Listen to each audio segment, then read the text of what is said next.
Welcome to another episode of Seeing Them Live, a podcast featuring memorable concert stories from live music fans. Everyone has a concert story, and hopefully, one day, we'll hear yours.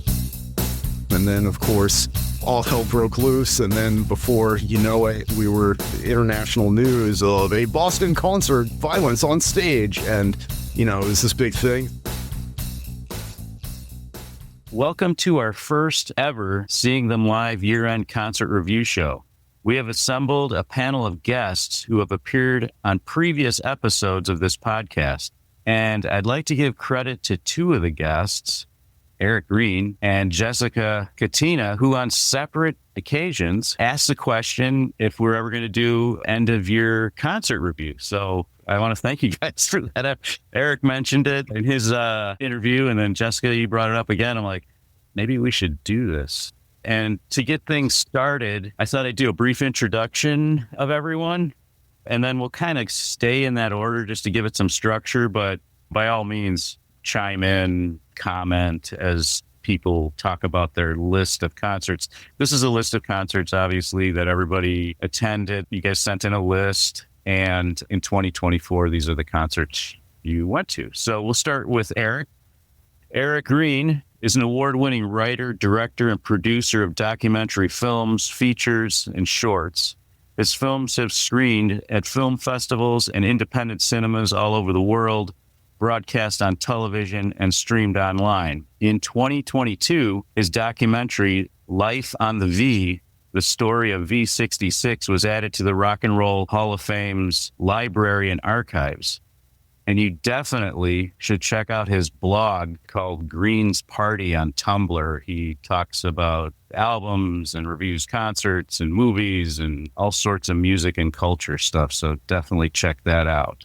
Summer, you're going to be number 2. And Summer is a nurse practitioner and an avid concert goer. And Summer just completed her PhD yesterday. Congratulations, Summer, as a nurse practitioner. Welcome to Seeing Them Live. Patrick Wiener is an artist, lifelong skateboarder, and currently teaches art at Hanscom Middle School in Massachusetts. He lives in Billerica, Massachusetts, and serves the community by collaborating with the rec department on skateboarding and Pokemon card classes. When pushed, he names his genres of choice as hip-hop, alternative, punk, industrial, and tends to fall back on Sonic Youth, The Smiths, The Cure, Gang Starr, Public Enemy, and A Tribe Called Quest as his favorite groups. Admittedly, though, he quickly points out that choosing favorites in music is a fool's errand. Doug Florzak is the producer and co-host of this podcast, and he plays bass in the band Wrought Iron Soul. Jessica Catena is the creator and host of the Music Notes with Jess podcast, a weekly show featuring the latest trending news in the music industry. Jessica began her podcast 5 years ago and has recorded over 270 episodes covering a wide range of topics and music genres. Steve Pothel is an accountant and a live music fan. He's featured prominently in my book, Ticket Stub Stories, a memoir of live music, in the chapter The Tender Trap, which used to be a bar that Steve and I would DJ at occasionally. So everyone, welcome to Seeing Them Live's year-end concert review. So Eric, I thought we'd start with you. Your list starts early in the year, January 6th. You saw this band, Bim Skala Bim. It's great to be back here, Charles. I was a guest over the summer, and then we did the special edition, Scott and I, about the infamous Jane's Addiction show, where we tried to unpack everything about that. And now being back in the year-end edition is very cool. It's so cool that Jessica and I planted the seed in the idea of a year-end review of this and stuff. No, it's great to be back. I'm sure this has come up about, the lack of concerts during the pandemic and stuff. So I kind of returned to live music in the spring of 2022. And that was my first show in 2 years that I had gone to. So I think 2022 was slowly baby stepping back. And then 23 was getting deeper into that. And then I think looking at the concerts I went to in 2024, I think I was back to pre-pandemic levels of live music that I went to. Yeah, in January, I went to go see the ska band, the Bim Skala Bim. They go back to the 80s, and they were popular in the 80s, 90s. They're out of Boston, and I had interviewed one of the members of the band for my documentary, Life on the V, the story of V66.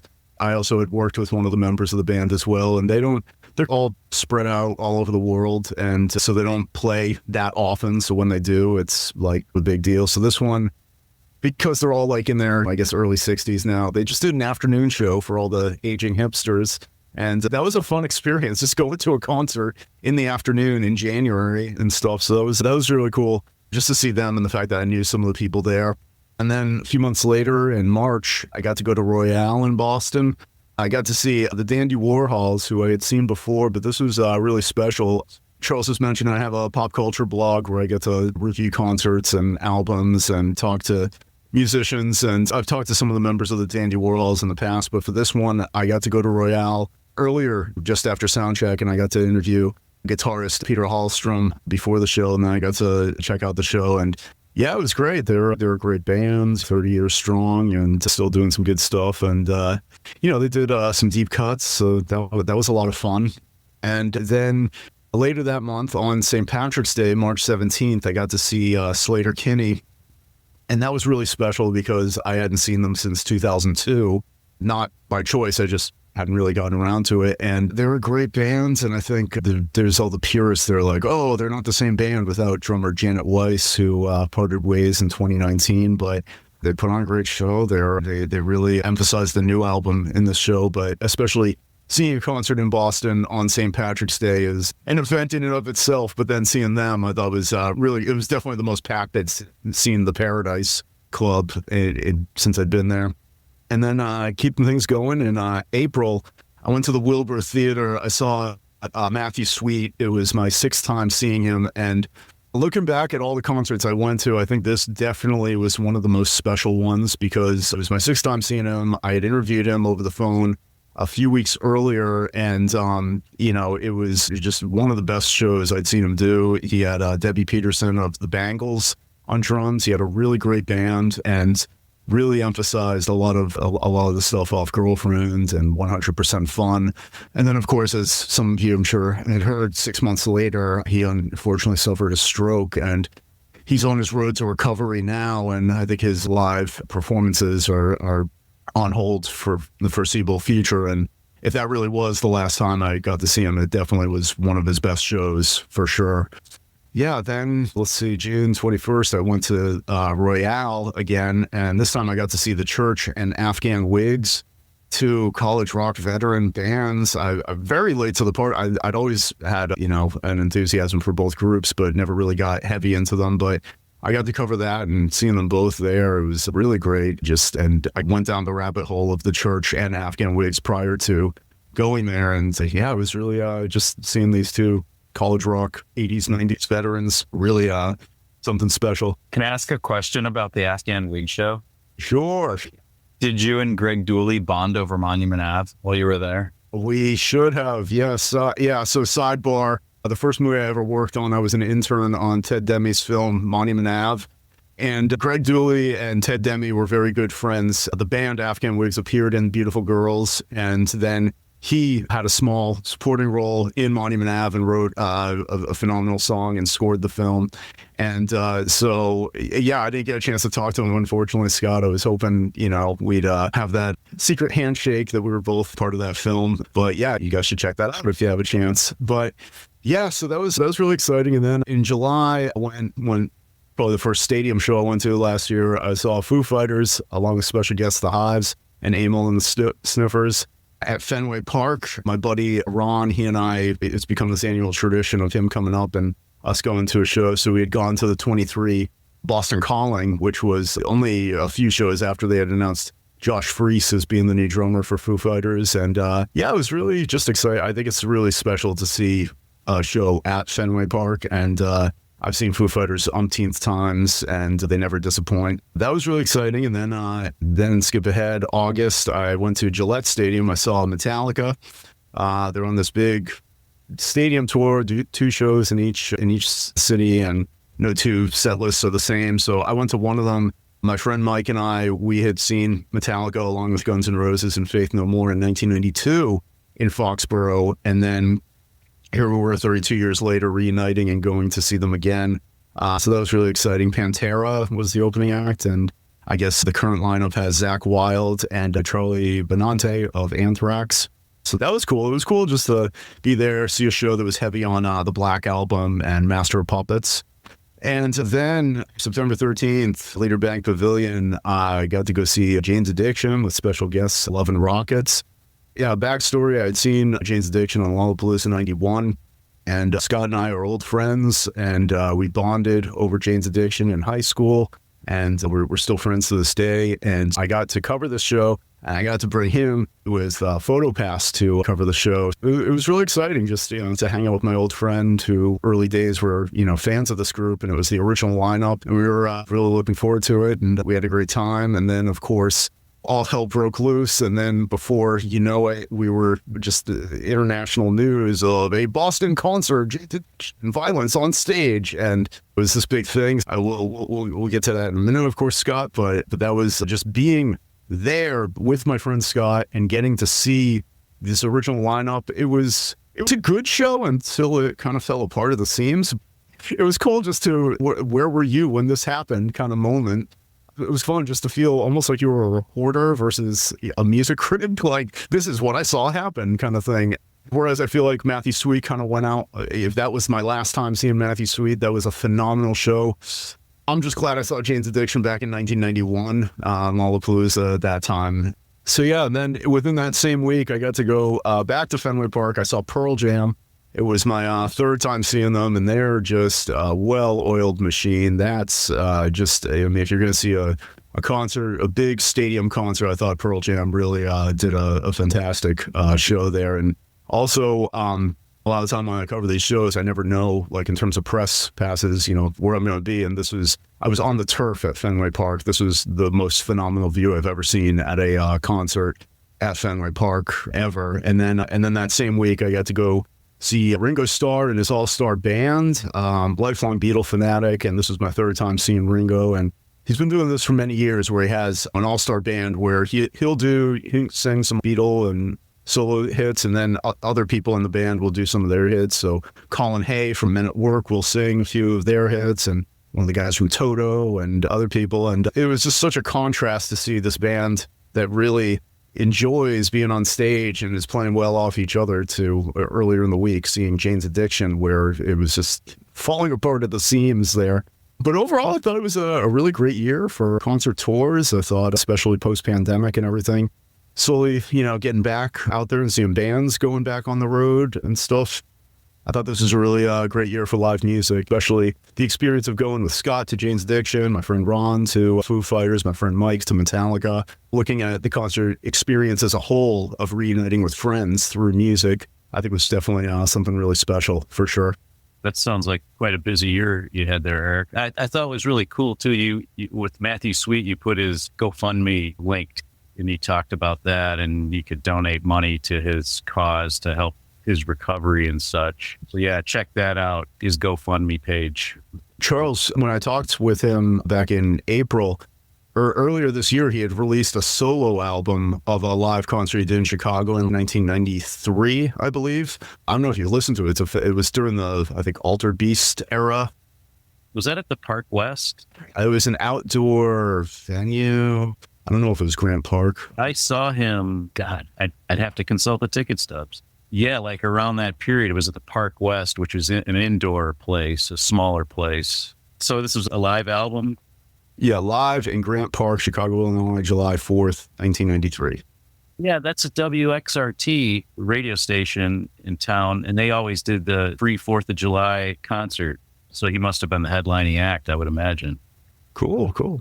Yeah, and I've been to some of those. I saw those once with that. God, the Replacements, they broke up on stage that 4th of July concert. Literally, they just stopped playing, and that was the end of the band during that concert. But yeah, I don't know, I don't think they do it anymore, but they used to do it every year for many years. That's totally cool. There are some overlaps here, like summer, you saw Metallica as well, right? Yes, I saw Metallica August 9th. It was day one at Soldier Field in Chicago. And that was a good concert because I was able to see Pantera and then Mammoth, Wolfgang Van Halen. Mammoth WVH. Yes. I showed up late. I just heard the Mammoth WVH as we were coming in, and then we got to see Pantera and Metallica. Yeah, my friend actually saw them at Citi Field in June, and Charles and Doug, you'll be amused by this story. It rained on them, of course. What happened was they had the Pretenders come out as the opening act. Then they had Wolfgang Van Halen come out with Mammoth WVH.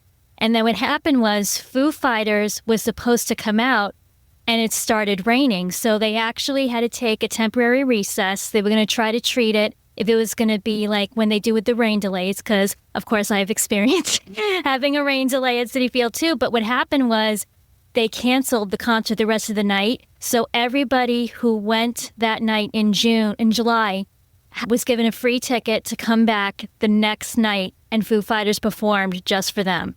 Wow. Yeah. That's awesome. Like a smaller group of people then? I don't know if it was a small group. I think it was just they offered anybody who could try to see them the next night. But my friend was one of them, and he took his girlfriend, and that's how they were able to see Foo Fighters perform, because they just stopped and they just made people wait a couple of hours to just say, I'm sorry, we have to cancel the concert because it's just not safe with the lightning. Yeah. Oh my gosh. Actually, Foo Fighters is one of the first concerts I took my son to when he was about 8 or 9. And I was so happy to see Taylor Hawkins, as you mentioned, the drummer, before he passed. And then my first concert ever was Alanis Morissette with him as the drummer. So it was a full circle moment. But so my son is 15, and all of a sudden he was into like 90s alternative and rock. And I was so excited because I grew up mostly in the late 80s, 90s, and it took me back. And so this summer we were able to plan to see Green Day, and Charles actually had gone to Portugal with his family to see Harry Styles. So then I'm like, maybe I should go to Europe to see a concert. The tickets are cheaper. It's just the airfare gets you, though. But Yeah, well, a lot of people did that with Taylor Swift, too. They flew out the Eras Tour. They all went to Europe this year. yeah. And it was great. I actually researched the concert venues all over Europe, and I didn't realize quite a few of them were pretty like open field venues. And I didn't want to get into a situation where we were in big crowds with like mud everywhere. So we picked Wembley, and you don't understand like the vastness of that stadium until you get off the train and you're looking. And I was like overwhelmed. My son he's kind of a nervous kid. He's like, I see all these people going in. What's going to happen when we have to leave this concert and get back on that train? It was a great concert. They had the opening act for them was Nothing But Thieves. That's a great concert to see if you ever get a chance. But we did leave a little bit early, so I did take him back to Green Day. I didn't put that on my list in Chicago at Wrigley. For me, to see the Smashing Pumpkins that day was amazing because I've never had a chance to see them, and they actually played all their hits, and it was a good concert. The biggest concert we went to, I actually got to go with Charles for Lollapalooza, August 2nd, and we did Saturday at Grant Park. And that was my first time going to Lollapalooza. And I was pleasantly surprised because bringing a 15-year-old to this type of venue, and I prepared him like, you're going to see a lot. Interesting people walking around. Was that just a sea of humanity at Grant Park? Like, just like when the Bulls won the championship and 150,000 people packed it? Was it that bad? I don't know, Summer. I would say it is pretty well organized from previous Lollapaloozas, and they have this kind of midway with restaurants, food, all the different stages, of course. And I'd read there's 100,000 people every night for 4 nights, and there was only like 6 or 9 arrests. Yeah. It was like very calm. And even when we were in the middle of the Deftones, they just left it all out on the stage. It still was, I don't know if, I think maybe it's the younger people get like as crazy as some of the shows, metal shows I used to go to in the 80s where you might definitely mix it up with somebody with you weren't even expecting it. But no, I thought it was great. And yeah, Steve, it was Summer and I and her son and my wife. Summer and my wife were primarily there to see the Killers, right, Summer? Oh, yeah. My wife's been dying to see them, and they had played at Lollapalooza. I forget when Jane's Addiction was headlining, and we went to see Jane's, even though she wanted to see the Killers and hadn't let me live that down until just recently redeemed myself this year. But yeah, we were like right by the sound and lighting fence. So there was nobody in front of us in that area. And then there were lots of people in front of that. So we felt insulated from the madness of the crowd. But yeah, there were a ton of people there. Ton of people. Yeah, that was a great summer of concerts. My son officially said he's retired. I think I said, maybe I'll go on my own. I'll just leave you be for a couple of years. Summer, you mentioned like overwhelming, and I've never been to Wembley Stadium, and I forget the name of the place where we saw Harry Styles, but it's outdoor field. Yeah. The river there, this huge river in Portugal. And yeah, you walk in there and the idea is, let's get tickets in the pit, but with a smaller child. And yeah, there were 60,000 people at this show, Harry Styles.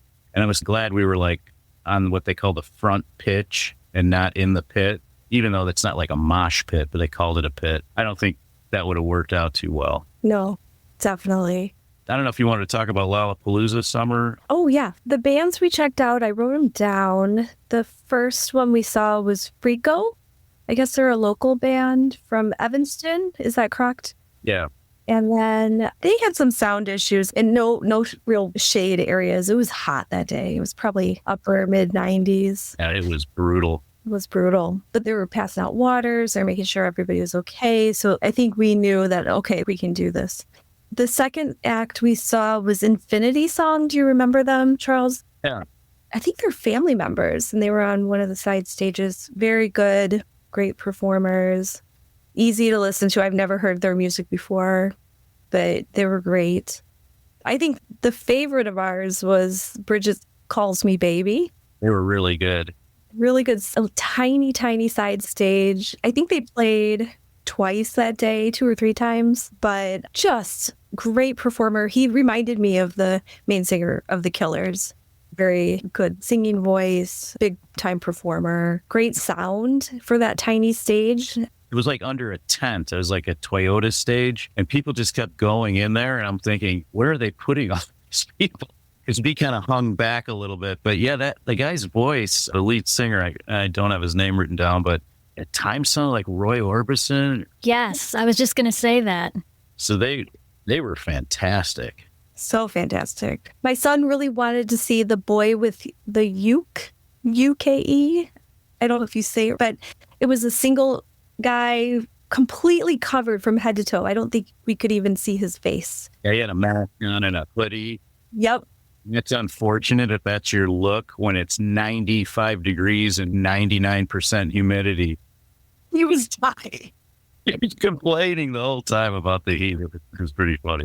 So we didn't stay too long for that. And then we saw the Cannon for a bit. And then by that time, Valerie joined us, which she was smart. She waited till the sun went down, got on the train, and then had a drink at a hotel, and then joined us for the last couple of shows, Deftones and Killers. But the best part, honestly, was when everything was done and we got to walk on Michigan Avenue. You get to see the lights. It was very well organized. We had parking right in the garage. It was a great time. So hopefully we'll get to go next year. Yeah, they block off all the streets. And one of the few times you just walk down the middle of Michigan Avenue with all these people. All right. Any comments before we jump on to Scott's concert list? I also wanted to say that my mom knows how Wembley Stadium feels because she flew out to Freddie Mercury's tribute concert in 1992. My dad happened to be working at an ad agency, and one of the clients that they were working on was Revlon, and that was one of the sponsors of the concerts. She took one of her girlfriends because a few days later it was my birthday, so my dad stayed with me but she flew out, and she said that the two things that stood out from that concert, well, she was crying the whole time because she took Freddie Mercury's death like a funeral. We're huge Queen fans, and she's seen them many times. But she was surprised to see with Wembley Stadium how it's really, from what she told me, it's in the middle of a residential neighborhood. She was thinking that it was going to be set off in its own property, and it wasn't. She just found that really odd. And the other thing that she was surprised by, and we're going back 32 years, that she was also shocked by there was only one door where everybody had to go in through security. So they were actually late, even though she left early to go to be on time for the concert. She had missed seeing some of the people who were on in the beginning because everybody was still checking in through security, just through that one door. Oh, wow. There's definitely multiple doors now. Oh, that's good. Thank goodness we got in easy. And they actually have apartment complexes built right in the major walkway into the stadium. So brand new, like shopping apartments. It's like you could live there like a city. Wow. I'm just thinking of the noise ordinance. Like, how do they soundproof that? That's a free concert, of course, if you have the window open. But I would think, how do people live like that? That's really fascinating. I went to Wembley. I saw Adele there in, gosh, was that 2017? Maybe 18, I forget.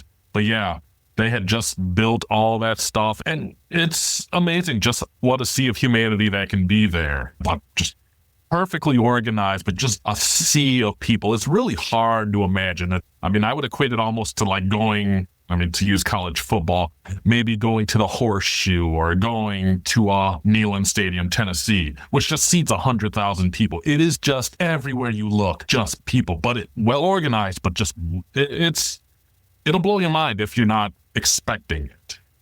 That makes me want to go to a show there now. We should. And believe it or not, the sound is awesome at Wembley. It really is. I was going to ask that, yeah. It's very excellent. They perfected it. If you ever get the chance, and I love London, by the way, anyway, so it's a great city. But it's very easy to get around. But just, if you have the chance, do it. Don't even mess around. Just go. Just go. Pick somebody, just go. Scott, you have a list here of a handful of concerts you went to. And yeah, you want to start off with, I guess, this band Cat Power. I've never heard of them. I don't think I have.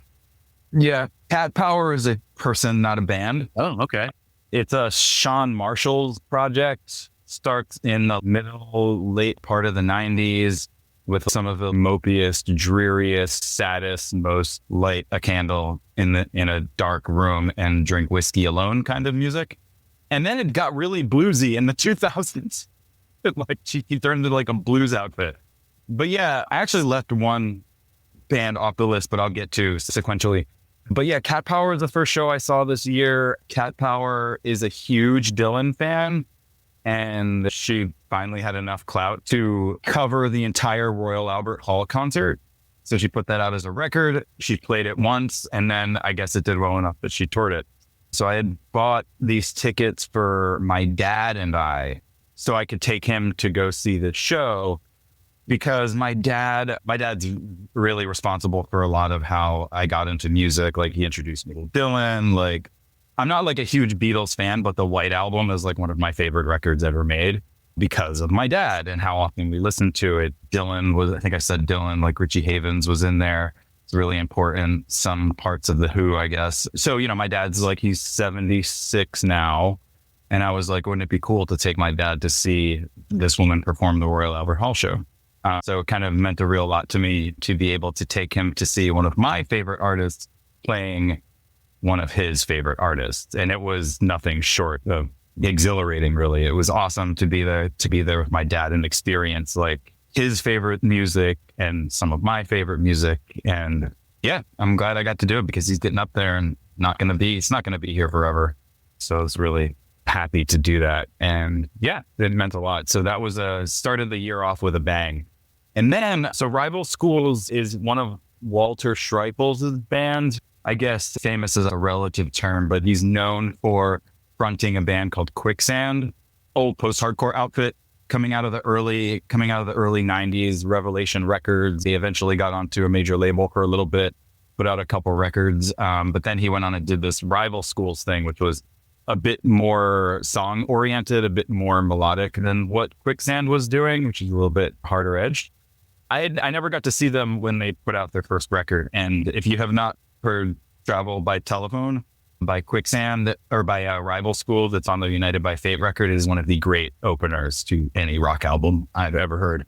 And I never got to see them. So I was psyched. I got tickets to go see them. It actually wasn't a Rival School show. It was a Thursday show.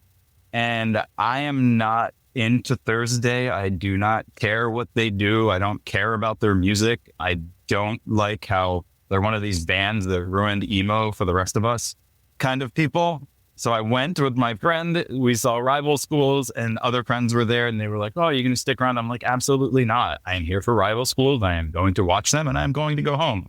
They were great. And that's what happened.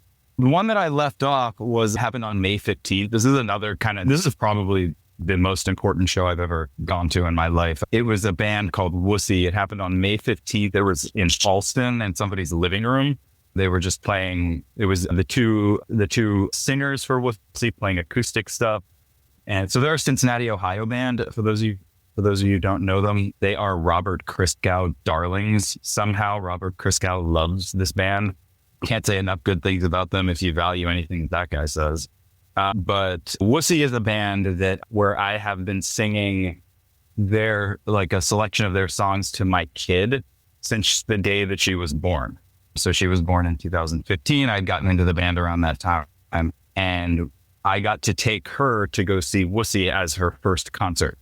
And because it's a living room show, we walked in, it's just me and a bunch of people my age and my kid. And people up front, they were like, "Come down here, there's 2 seats." So we sat right in front of them. And it was basically my daughter's name is Lex. Chuck and Lisa are the 2 singers. It was basically the Chuck, Lisa, and Lex show. It was just banter between them the whole time. And at one point, Lex raises her hand and she goes, "Will you guys play Hello, I'm a Ghost?" And they did their best to play it. Chuck forgot the lyrics and stopped and remembered the lyrics and then sang the rest of the song another song later. So that's probably the most important show I've ever been to in my life to this point. And then I got to see Eye for an Eye, which is an old Boston hardcore outfit. I was into them when I was a kid. Me and my friend Jeff had gone to see. Jeff had seen them a bunch. I don't think I ever saw them back in the day, maybe one time. But when these hardcore bands get back together, we were into them because we were going to all these all ages shows when we were young and in high school, and our friends were putting them on and things like that. So Eye for an Eye played again and we went and saw it and it was cool, but definitely not as good as it was when I was a baby. And then the last show that I saw this year was the aforementioned Jane's Addiction show, where they, Perry Farrell on brand punched one of his band members, or tried to start a fight with one of his band members on stage. And I remember the first few songs were good. That's for sure. Eric and I have talked about this, but it was a mess of a show. Perry was a wreck, totally junked out on whatever he was doing, drinking, the whole thing. And at one point he got upset, probably more at himself, and went over and tried to start a fight with Dave Navarro, the guy who was struggling the most to be there after his long 2-year fight with COVID and trying to stay healthy and all this stuff, which was a little bit disappointing. I remember the conversation on the way back to the car was, "It's Jane's Addiction. This is probably the way that it was going to happen anyway. If it wasn't here, it was going to be somewhere else." That band is notorious for falling apart. And also, I think I said this before, Perry Farrell's public persona is not great. He is not a nice person. If we have anyone to blame for the disillusion of Jane's Addiction, I'll blame that guy. But all their shit's on sale on their website. If anyone wants a t-shirt, they're the last songs they recorded on vinyl. I had to commemorate that show with a shirt. I had seen them. I will never forgive Eric for this, but he got to see them in 91, where my parents went on vacation that week and I had tickets. I didn't get to go see them at Lollapalooza in all their glory, which would have also included 9 Inch Nails and Rollins Band and Susie and the Banshees. I did get to go to the Lollapalooza the following year, but not to go too off topic. But I saw them in 2009 with the original lineup, and that was pretty good. Everyone was good except Perry at this show, and if they never get back together again, at least I got to see the one where they got into a fist fight. That about does it for the year. Yeah. Now, those are two great stories with your dad and your daughter. Those are awesome stories. I love hearing stuff like that. Yeah. Music, I think I mentioned this before. Music for me is like fully autobiographical, and it's like the whole world of music is an incredibly emotional place for me. And when I can connect things like that, like I talked about this on the show too, like also going to that Chillmark show a couple years ago or a year or so ago, that's when shows mean the most to me. Or going with Eric and watching Jane's Addiction fall apart. But yeah, I echo Charles. Scott, you got an interesting year between going with your father to see Cat Power perform in Bob Dylan and then going with your daughter to her first concert. And Summer, you brought this up, bringing your son to, concerts this past year too. I think it's interesting, the way you grow up, and as you're getting older, you want to introduce your children to music. My son's 9. I haven't taken him to a concert, though we've talked about next year, maybe Weird Al Yankovic being the first one, maybe. But I go to these concerts and I talk to families that fly in from all over, like, hey, we're bringing our 4-year-old from Texas because we follow Pearl Jam or Foo Fighters around and stuff. But as you get older, you want to introduce them to the things you enjoy and stuff. And I think that's really kind of a cool, both those shows being really special moments for you, Scott. And Summer, you talked about Smashing Pumpkins too, yeah? I saw them in 1991. It was my first show on Gish. Nobody knew who they were.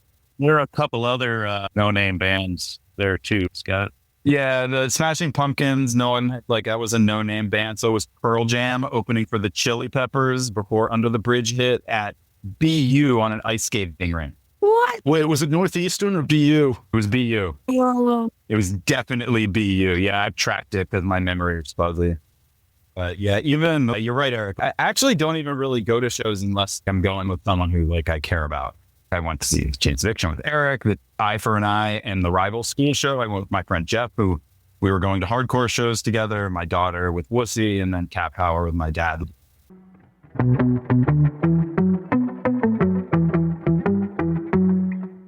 Hi, this is Doug, producer of Seeing Them Live. We're going to take a short break from this episode to hear from some of our friends.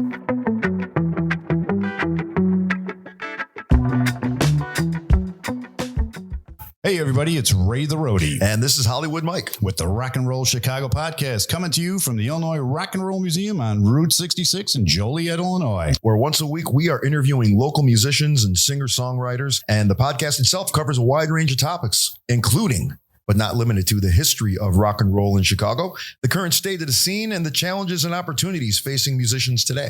So join us every Tuesday for a new exciting episode of the Rock and Roll Chicago podcast.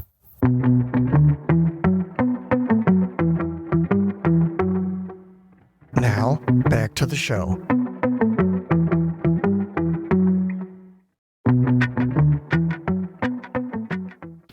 And we'll move to Doug. Yep. You and I kicked off the year, January 13th, on a recommendation from previous guest, Art. His episode is Jimmy Page Calls In Sick. He's a big Led Zeppelin fan, and he's like, you guys got to see this Led Zeppelin cover band, Led Zeppelin II. And I was like, oh, yeah, let's check it out. So we met him there, right, Doug? Yep. I mean, these guys were unbelievable at 2 sold-out shows, the House of Blues in Chicago. They vary the set.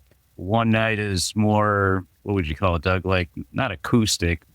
No, I think it was. I think one night was acoustic, and the next one was more the traditional rock band sound. Yeah. But yeah, I guess my segment's going to be the shortest because I've only been to 2 shows this year, probably because I'm so busy editing episodes for this podcast. I can't even imagine what kind of a nightmare it's going to be editing this episode with 7 guests, but we'll see. That'll be something for me to look forward to. But yeah, the Led Zeppelin show is very good. My friend Art Gregg, who was on the show and talked about his experiences seeing the real Led Zeppelin before, he said basically this is one of the top tribute bands for Led Zeppelin and we should see it. It timed out well. We all got tickets. We went and saw it at House of Blues, which is a nice venue. It's well known in Chicago for club-sized bands. In other words, bands that aren't arena size bands yet. So a lot of tribute bands play there. And it was really a good experience. The sound system is very good. The musicians in the band are excellent, really sound like the original. They had a nice effect with the lighting and the fog machines and everything. The audience was nice. It was a mixture of maybe older people that might have heard the original Led Zeppelin, but a lot of younger people, maybe people that were children of fans of Led Zeppelin and grew up hearing that type of music, which I'm always glad to see because the more we can pass on the history of this type of music, the better. But I really liked it. And I said to Art and Chuck, I said, maybe one of the things we ought to try to do is see all of the major Led Zeppelin tribute bands, because there's another one called Kashmir and there's an all-female one called Led Zeppelin, which I'm curious to hear also. So maybe that's something we could shoot for next year. But the other show we saw was really completely connected to our podcast, and that was Soraia. It started out the first show of season 2. We interviewed Dawn, and she had quite a story to tell. She described her experience with this band called Soraia and her interaction with the lead singer, Zuzu Mansour. And we listened to it, and then Charles also went and listened to some of their music, and I did too. And we really liked them. He said, let's try not only to go and see them, but let's see if we can get Zuzu or one of the band members to be on the show. And Dawn was encouraging us to do that because they're very interactive with their fans. And so I shot a Instagram message to Zuzu, and she agreed to be on the show. So we had her on. I don't remember exactly when it was, at April or something like that. And they were scheduled to come and play here in September. So as September approached, we bought tickets. We went there to the Liars Club. It's a small club. It's more like a neighborhood club, I guess would be a good way to describe it, Charles. Yeah. We got there. They were not actually, the main act was a punk band called DOA. I'm not really in the punk genre, so I don't know all the punk bands, but apparently you were a pretty big punk band from the 80s. Yeah. They, though, one of their members had been injured and he wanted to save himself for Riot Fest, which is going on at the same time in the Chicago area. So they dropped out, but that was okay for us because we went there to see Soraia anyway. And so it ended up being Soraia, a band called Terra Who, and they added on somebody that I had actually seen before, Ricky Liontones. It worked out, and we decided to actually record an episode around it. So on the way there, we discussed our thoughts about what we thought we were going to see, and then when we got there, we got there early enough. There was nobody there. The only people other than us was Soraia the band. So it was actually perfect because it was relatively quiet. There wasn't a big crowd. So we got to go and introduce ourselves to them. We did a little quick clip with Zuzu before the show. So then people started filtering in. It started filling up. We decided to interview a few fans. So the noise level started to raise, and we did the best we could salvaging our interviews based on the noise background. But it came out pretty good. And then I had to talk Charles into staying because he was like ready to pass out. Because originally we had thought, when I had communicated with Zuzu, she said, we think we're going on first.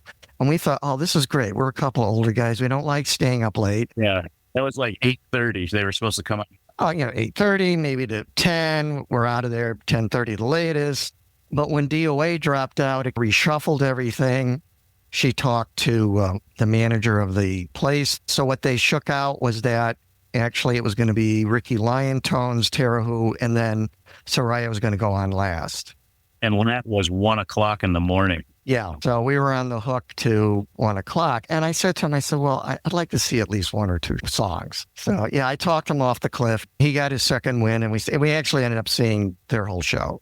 So it worked out good, and that was a lot of fun. So I like the idea of maybe we can do this more next season, doing on-site recording of a show. So I'm hoping maybe we can do one or two more of those. Maybe I'll get a better microphone or something and be able to capture that with a little bit better quality. But that about sums up my experience this year, my 2 whole shows that I went to. But I've been living vicariously through all of our guests, listening to all of their experiences. That kind of makes me feel like I'm actually there, which is the point of this show. So I'll turn it back over to you guys. And Doug, I have a couple of podcast moments, I'll call them. So while Doug and I are at this Led Zeppelin II show, I walked down this 3 stairs. We were at the like a raised bar on the right side of the stage. Walked down a few stairs, standing in front of this huge like garbage can, basically that blocks the alleyway between the stage and the crowd. And I see this guy taking pictures. He's photographing the band. And his daughter, it turns out she's 8 years old, has one of these huge Canon cameras. She's taking pictures. So the guy, Barry, he walks over and I tap him on the shoulder and music's blaring, they're Led Zeppelin songs. And I give him my card and he like gives me a fist bump. I'm like, I want to interview your daughter. And so she was on the podcast, the world's youngest concert photographer. And she has seen and met some crazy high-level bands and has photographed them, which it was such a sweet episode. She was really a great guest. And then at that Soraia show, we met Shelley Van, who we interviewed. She had some really interesting things she was up to with this virtual true band room, it's called. Yeah, it was like a podcasting moment. Picked up a few guests along the way at some of these shows. But Jessica, your list, and I don't know if that was a complete list or if you had more, but you went to that Global Citizens Festival in New York City? Yes. So, well, first of all, I want to thank you for having me back on the show and crediting me for today's episode. You guys are doing all the work, but I'm glad to be here. And yes, so I attended the Global Citizen Festival in Central Park. It's a festival that they've done a little over a decade, where it's a nonprofit organization that hosts a concert the end of September in Central Park. And the last concert I went to was the one in 2019, which ironically had the same date, September 28th. So the weather that day was fantastic, but this year, not so much. And unfortunately, I may have to say it could have been listed under the most disappointing, Charles, if we have that category still, because I left half the time I thought I was going to be there because of it. The rain was not expected. I was not dressed properly. And so that put a damper on things. But the way that I got the tickets was I won them on the raffle that they have on their app. Basically, you do online petitions and quizzes for all these world issues that you try to help get support. And the headline acts were Post Malone and Doja Cat, but I didn't get to see them because of the rain. So the other artist that I were able to see was a Brazilian DJ named Alok, and he was invited because I guess the way that they organize this organization is that they meet at these UN conferences or any of these world conferences to network around, to not only help out each other, but also plan out the concert. So Alok came out as the first DJ to really pump up the crowd. And because they saw it was raining, they hoped people like me wouldn't be leaving. But the artists I was able to see were Benson Boone and Jelly Roll. The other singers that were there was Ray, who's a soul British singer. In fact, she's nominated Best New Artist for the upcoming Grammys, as is Benson Boone. Well, I should say the other people were Raul Alejandro, who's kind of like a Latin R&B dance artist. He's fairly new. And then they also had Lisa, who's from Korean pop band Blackpink. And the other two artists were Doja Cat and Post Malone. But the one thing I was disappointed with was they spread this out across 6 hours. And I would have thought that once they saw the rain, they could have tightened the set list a little bit, even though they had celebrities come out and introducing everybody to the crowd. I was disappointed in that. And even though I got the tickets for free, the other people who, if they didn't get the tickets for free, they were $150 to stay the whole time. You couldn't leave, no re-entries. So I wish it was planned a little bit better, because they really should have had just a plan B, being that it was outside. And if they had all these acts and these celebrities, I just wish it was coordinated a little bit better. But the reason why the rain occurred was because it was during the hurricane season. And one of the celebrities there was Bill Nye the Science Guy. And he was talking about climate control. And he was saying that that was Hurricane Helene. We just got basically the after teardrops, the after raindrops from the storm heading its way out. It traveled north instead of the ocean.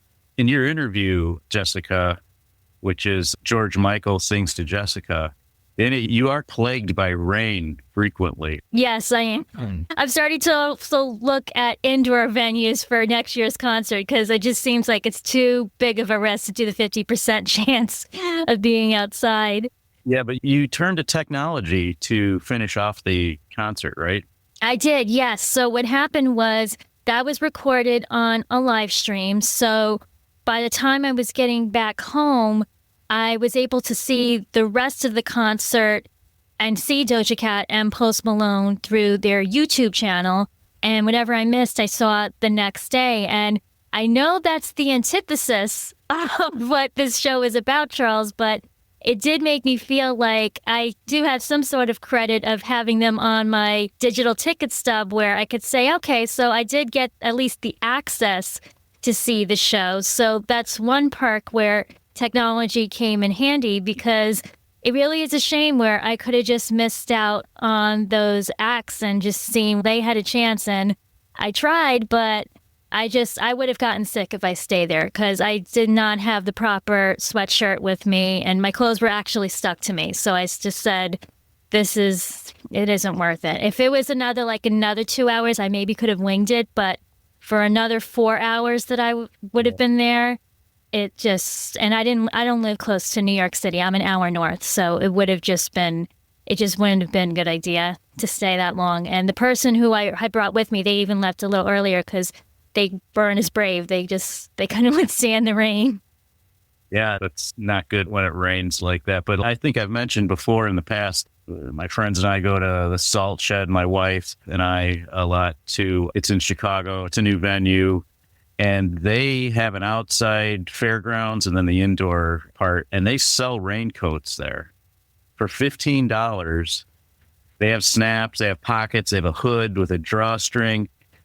It's a pretty good rain jacket for $15. And when it was raining once when we were there, they sold out of those things rather quickly. Oh, I imagine. For something like that kind of venue, they should, outside like that, maybe offer that. Not only a nice benefit for the fan, but you make a few bucks selling raincoats in the downpour. It's funny you said that, Charles, because on the way in, I don't know if they were connected to the festival or not, but people were selling slickers.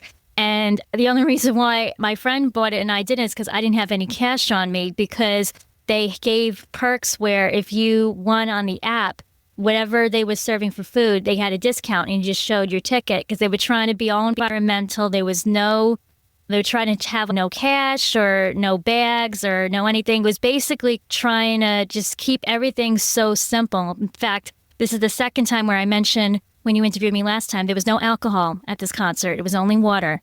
If you wanted your own water bottle, you could have bought it, but they did have water stations, so that way everybody was hydrated. It looks like that could have been a good idea, but I think that once they saw the rain, I would have postponed the concert and just reschedule it somewhere else indoors, because it's Manhattan. There's so many other options they could have chosen, and I know it would have been too last minute to turn everybody away, but you got to think of safety and how far everybody else was coming. It was tough. There were some people who left the same time as me. There were other people going in while I was out, but it came to common sense basically in terms of how people were just choosing to stay or not. Yeah, and I guess if there's lightning, the rain jacket's not really going to protect you from that. This time it wasn't, because the difference from when the Lady Gaga concert that I told about with the rain, there was no lightning. It was just more of a drizzle where it wasn't heavy, but it just kept on going. It was almost like a hose was on me, low speed. And there was no relief. There was no sun. The clouds were basically gray. It looked much later than what it was. So that's what kind of was letting people think, oh, maybe it'll stop, because it was supposed to stop, but it didn't. And it actually continued on the whole next day, too, even if they were going to reschedule. It was just rainy all weekend from the hurricane. You made the best of it sounds like, though. Yeah, I tried. And it was pretty cool that I did see Jelly Roll, because he was on Saturday Night Live that night. So I saw him before he was performing. So I found that cool. It was like a VIP moment. Yeah, I saw him on Saturday Night Live that night as well. He's great. Very inspiring singer. Yeah, definitely. And anything else, Jessica, to add to your list? I did see that there were 60,000 in attendance, so I think that was probably one of the biggest concerts I went to. I don't know how much were there the last time, but the crowd definitely seemed a lot bigger, and I'll just keep an eye on some other concerts to see next year, mostly indoors, I think is a good idea. I think that's it for me, but I'm definitely inspired by the rest of you to try to see if I can get more concerts in next year. I've luckily been able to pay off some expenses, so it might be a good idea to splurge on some concert experiences. That's great. And speaking of the Salt Shed, Steve, you made a journey. I guess both of your concerts this year, you traveled to go see. You know, I am missing one off the list, and I can't believe I blanked on this one because it was like a hallmark for me. My first show was in June. First time seeing Joan Jett. She was with Alanis. Oh, okay. So that was just a great tour. Joan brings it. Joan is what? She might be close to 70, if not 70. Stunning. Just, you felt like she was just a week away from off the Runaways. She was bringing it. I mean, it was a great show. Somehow, that was my first time ever seeing her, so that was great. And Alanis was... I've seen Alanis a few times, and I've never been disappointed. Matter of fact, she did some songs that I was just completely wild with. I was like, where are these? Because they were albums I just didn't hear about. Went and picked up the albums, and now they're in high rotation because she's good. She really, really is that good. You don't have it listed here, but then, yeah, just that one was close to home. Second one was in July. We went to see Adele in Vegas. It was supposed to be the end of her residency. Who had planned it like that. And she had special merchandise saying, hey, end of the tour. And it was great. But she got sick and had to end up adding shows. It became a joke in the concert. She's like, well, this was going to be the last time I ever played this song, but guess what? I have more shows. But that was cool, too. First time seeing something at Caesars like that. Cool. The setup she had done in Caesars, she actually built screens and utilized the walls, so you weren't missing anything. One screen would be showing her from a different angle. It was pretty stunning. If you've never been to Caesars, it's a small venue, maybe 4,500. Hidden in the casino. It's pretty interesting to find. It was great. It really was. No bad sightlines at any point. We had pretty decent seats. So we went out to Vegas for that. And then my last show, and it's a slow year for me. I actually gave away more tickets or just didn't even end up going to some of the shows I had bought for. Like, I had my drag my wife in here because she went to a bunch of the shows like Billie Eilish and stuff. My last show came up to see you and finally meet your wife. I went to the Salt Shed, saw Jesus and Mary Chain and the Psychedelic Furs and Frankie Rose. Was she that opener? Oh, yeah. Yeah, Steve, I forgot about that. That was a trippy thing she was doing. Yeah, that was very interesting. Yeah, had never heard of her. Obviously an XRT darling, which is great. But I thought she was decent. Then she came back and did a few songs with Jesus and Mary Chain. Did she come out with the first too? I can't recall. I don't think she did. No. Okay, just making sure. Yeah, so going to the Salt Shed, which was my first time there because I had already moved down here to Atlanta before they had built that. It literally was a salt factory. Yeah. Again, I know Chuck's a Chicago native. I don't know about anybody else, but it literally is on the river, and it was a factory. They converted it to an indoor and an outdoor venue. It's a really cool thing. I'd love to go back home to see something outdoor because it's spacious and just looks like a lot of fun. But the Furs and Jesus and Mary Chain were great inside. It's a slightly strange setup that they're seating only on one side of the venue inside, but it's a great show. Great show. Yeah, we had general admission. We were right up on the rail. And it was the first show without Mars Williams on the saxophone. Yes. I was curious how they were going to do that, but oh my God, I can't remember. Richard Foreman, the guitarist that came from GNR? Yeah, he was there playing like upright electric. What, I don't even know what that was, Steve, like a cello or something. For lack of a better phrase, yeah, I was going to say cello, but he filled in as best as you humanly can without a pure saxophonist there. And it was an interesting sound, and it worked. It worked quite well, but again, yeah, it was the first show that I had seen them without Mars, and I was curious to see how they were going to do it. I mean, obviously, they didn't do some of their songs that were heavy saxophone like Sister Europe or something, but just still a phenomenal concert when you're seeing the Furs. Yeah, and I thought too, Steve, I don't know if I mentioned this to you, but they sounded more psychedelic with that added instrument in there and stuff. I felt was more true to their names. It wasn't a lot, but it was kind of a more of a psychedelic sound, maybe. It definitely did work for that show. Again, I don't know what, I think his name was Richard, so I'm just going to keep saying Richard. I don't know how much more touring he's going to do with them, but I hope he stays because it did make a great sound. And I think I've seen 2 tours he's done with them, and it works. So I hope he stays. It was really cool because, yeah, Steve came on, and I credit him in his episode. What was it? L7 gives Steve their drumsticks. You turned me on to the Psychedelic Furs big time when we would DJ and stuff. And when I first met my wife, the first time we ever chatted, she just happens to be a huge Psychedelic Furs fan. So I could speak knowledgeably about the band, and it made for a good first date, I guess. So thanks, Steve. Hey, I'll take what little credit I have in that. That's cool. You both got to go see Psychedelic Furs. I saw them in 2000. They were part of this package tour. It was the Goes, the B-52s, and the Psychedelic Furs were the first one on that show. So now that's really great. You got to see them with Jesus and Mary Chain on this tour. You guys got to see Frankie Rose. Like, Frankie Rose is someone who I learned about through this band, the Vivian Girls, that my friend Curtis super into. And if you like animation, there was this show that I used to watch with my kid called Hilda, the cartoon that doesn't take your kid intelligence for granted, which I appreciate. And they have the most ridiculous soundtracks. She had a song on it called Pair of Wings, her Interstellar record. Frankie Rose is like serious business. I haven't gotten this yet, but she also covered The Cure's 17 Seconds in its entirety, and I need to hear that. Yeah, like that sounds pretty rad. And then also Psychedelic Furs. Now there's a band that I like. My favorite Psychedelic Furs record is The World Outside, which is like not a record that you hear too much about, but it's just a beautiful record. And I like some of the earlier stuff, but that record like blows my mind. It was also the one that doesn't have as much like saxophone on it. There's that too. It was like a big record for me in high school. So it sounds like they were put on a psychedelic show, maybe a little less furry, maybe a little more psychedelic in some respects. Yeah, definitely. But that, yeah, as an opening act, she was like, there was a video and she's putting her voice through some kind of, I don't know, synthesizer or processor or whatever. It was pretty interesting. And it was a surprise guest, I think.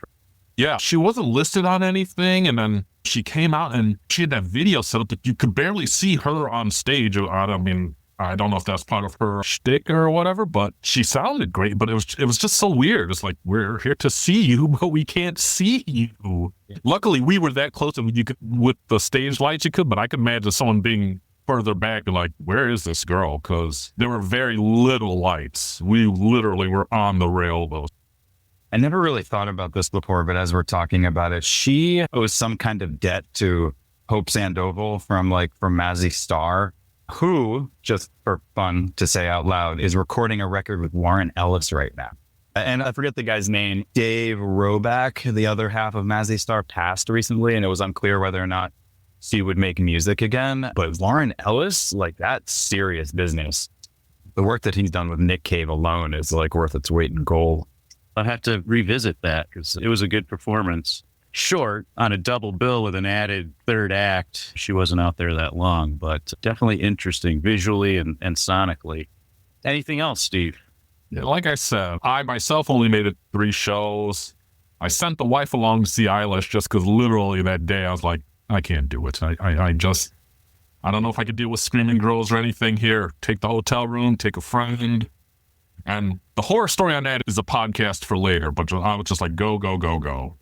Somebody else I was supposed to see as well, that last minute I was just like, I just can't. I can't deal with humans. I just can't. I can't remember who it was, but that would have added to my list. But just, that's all I got to this year. So, no, that's it for me. Yeah, I thought in the interest of time, I just maybe focus one band in particular on my list that my wife and I are just totally into is Fontaine's DC. And they played at the Salt Shed and they did not disappoint. They were fantastic. And this is another podcast moment that totally blew my mind. We're right on the rail again, talking to this guy. His name's Peter. Says he goes to South by Southwest and he's been to all these shows. He saw Fontaine's at South by Southwest in 2017 playing at a bar at like noon or something, and he's all these stories with idols. He's seen them. He played guitar and stuff. I think it was guitar with Mars Williams from the Psychedelic Furs jam sessions or whatever. So I'm like, dude, I've got this podcast. I pull out my card. It's called Seeing Them Live. I interview people about their live music experiences. He goes, oh yeah, I heard the one where you interviewed Roger Merlo, the gig slut from London. And I'm like, yeah, I did. There's 3,000 people in this place. And I'm talking to this guy. And it just blew my mind that he had listened to that episode. He pulls out his phone. He happens to be friends with Roger. Roger goes to a concert every single night. He's a retired car mechanic. And he's 75, Doug, I think he just turned. And so that really blew my mind that I just bump into this guy who happened to listen to the podcast, which was crazy. But that was my Fontaine's DC story. That was my highlight, along with King Gizzard and the Lizard Wizard. Saw at Northerly Island, place that holds 30,000 people in Chicago. And what was amazing with that show, and there's a great video of it, they hired a professional camera crew, and you can watch the entire concert, which is 3 hours and 16 minutes. It's Rattlesnake Milk Farm is who posted the video and must be associated with the band. But anyway, throughout the tour, certain cities they stopped at, they played these marathon sets, they were called. So they played for 3 hours and 16 minutes without a break. And Stu McKenzie, the leader of the band, about halfway through the show pointed out that they played 3 nights at the Salt Shed outside, which I was at one of them the previous year. About 15, 16 songs each night, all different, no repeats. And that night during the marathon set, this current year, 2024, they were not repeating a single song that they played at the Salt Shed. It was insane. It's kind of like Metallica, where they play these different sets. They also played a song each night specific to the city that they're in. That's like their thing. So King Gizzard, they learned like 100 new songs for the tour, or they rehearsed. So they would not repeat any of the songs from the previous year. It kind of has like a Grateful Dead feel to it, and the parking lot's filled with cars from other states, the license plates and stuff. And if you check out this video, which is really cool, towards the end of it, maybe the last 20 minutes, 4 of the guys get on this synth table and it turns into like electronic dance music, crazy psychedelic thing where some of the other members are still playing their instruments like harmonicas and stuff while these guys are on the synth table. It was unbelievable. I would rank that up very high as well in 2024, my concerts. A quick question. Who's everybody looking forward to in 2025? I mean, I'll start right offhand. You mentioned it. The Fontaine's DC is coming. I haven't gotten tickets, but it's high on the list. Though other concert I'm really looking forward to, on top of whoever gets announced later, but I've already got her tickets, St. Vincent. She's great. Super cool. Really excited to see Vincent. I love Amy, but I've never had a chance to see her because, she's one of those that doesn't come south often. So I jumped on it when I had the chance. I've still had that Dua Lipa is doing a 5-day residency at Madison Square Garden. So it looks like they're having a couple of different singers do those type of residencies now that Billy Joel undid his. But I also know that he's going to be touring in other locations and with Stevie Nicks. That should be nice. But most of our concert dates around here, we don't really find until like about April. So that way they can figure out how the summer sets are going to be. They like to sponsor a lot from the radio stations by where I live because I live between the New York and Connecticut borders. So far, those are the ones that I'm scoping out. I'm looking at the Salt Shed lineup for the spring, and it looks like Foster the People are going to be there, which would be very cool to see on February 15th. And then I want to check out the City Winery again. That's a good venue that I've been to in the past. You mentioned Salt Shed Summer, and Jack White's playing 2 nights there. Yes. And it's all in about 40 seconds when I tried to get tickets. and they're really, really expensive. And I've been dying for years, twice with the White Stripes and once just to see Jack White. And I've never been able, for one reason or another, to go. So I might bite the bullet and pay too much money to go see him. But I'd really like to see that. And that's a great place to see someone like that. Anyone else? Yeah, I mean, well, like you were saying, they really haven't announced that many just yet. So it's just like at this point in December, what's on the horizon. But I just got to review Kim Deal's solo album. And obviously I love going back to the Pixies, going back to the Breeders. And she's going on a solo tour in March, I think. So looking forward to that. Beyond that, future's wide open. Some more great shows coming up. Yeah, I think that like The Cure's new material is really good, which is a welcome change over the past 2.5 decades of mediocrity. So I might go see them, but I'm not sure I want to see Robert Smith roll around the stage like a grandmother. I went to that 2023 show and it was fantastic. That's what people say. That's why I'm considering it. Don't get me wrong. You're not going to a Cure show to see Bob do anything on stage that he doesn't do. He's just going to stand there and he's just going to sing. Kind of do some of this stuff. And both. But just sound-wise, yeah, it sounded like you were just listening to an album. Yeah. It was, I mean, and maybe over 70, I think. But it was, don't count that out. If you get a chance. That's what I've heard. Go see it. Yeah, that's why I'm considering it. Everyone is saying exactly what you said. I saw The Cure in the middle of the 90s and toward the end of the 90s, and that was good, but it was Wild Mood Swings and Bloodflowers era, which is Wild Mood Swing as a record has grown on me, but Bloodflowers is a steaming pile of garbage. Bloodflowers was tough. It was tough. Don't get me wrong. I was a super fan, but it was tough. Yeah. You can always count on The Cure to open a record. They always know how to open and close records. The other thing, too, is that I'm desperately trying to get the Undertow people to send Wussy to play at my house. So I have that as a kind of a secret wish. I'm in touch with them, and they Wussy's just not doing living room shows right now. I would agree with Steve. I saw The Cure in 2023 and they were fantastic. It was awesome. I would highly recommend that. But yeah, I really appreciate you guys taking time to meet, and we'll have to do it again. Again, huge thanks for this. Really appreciate it. That's a wrap for our show. I want to thank today's guests for sharing their concert stories with us.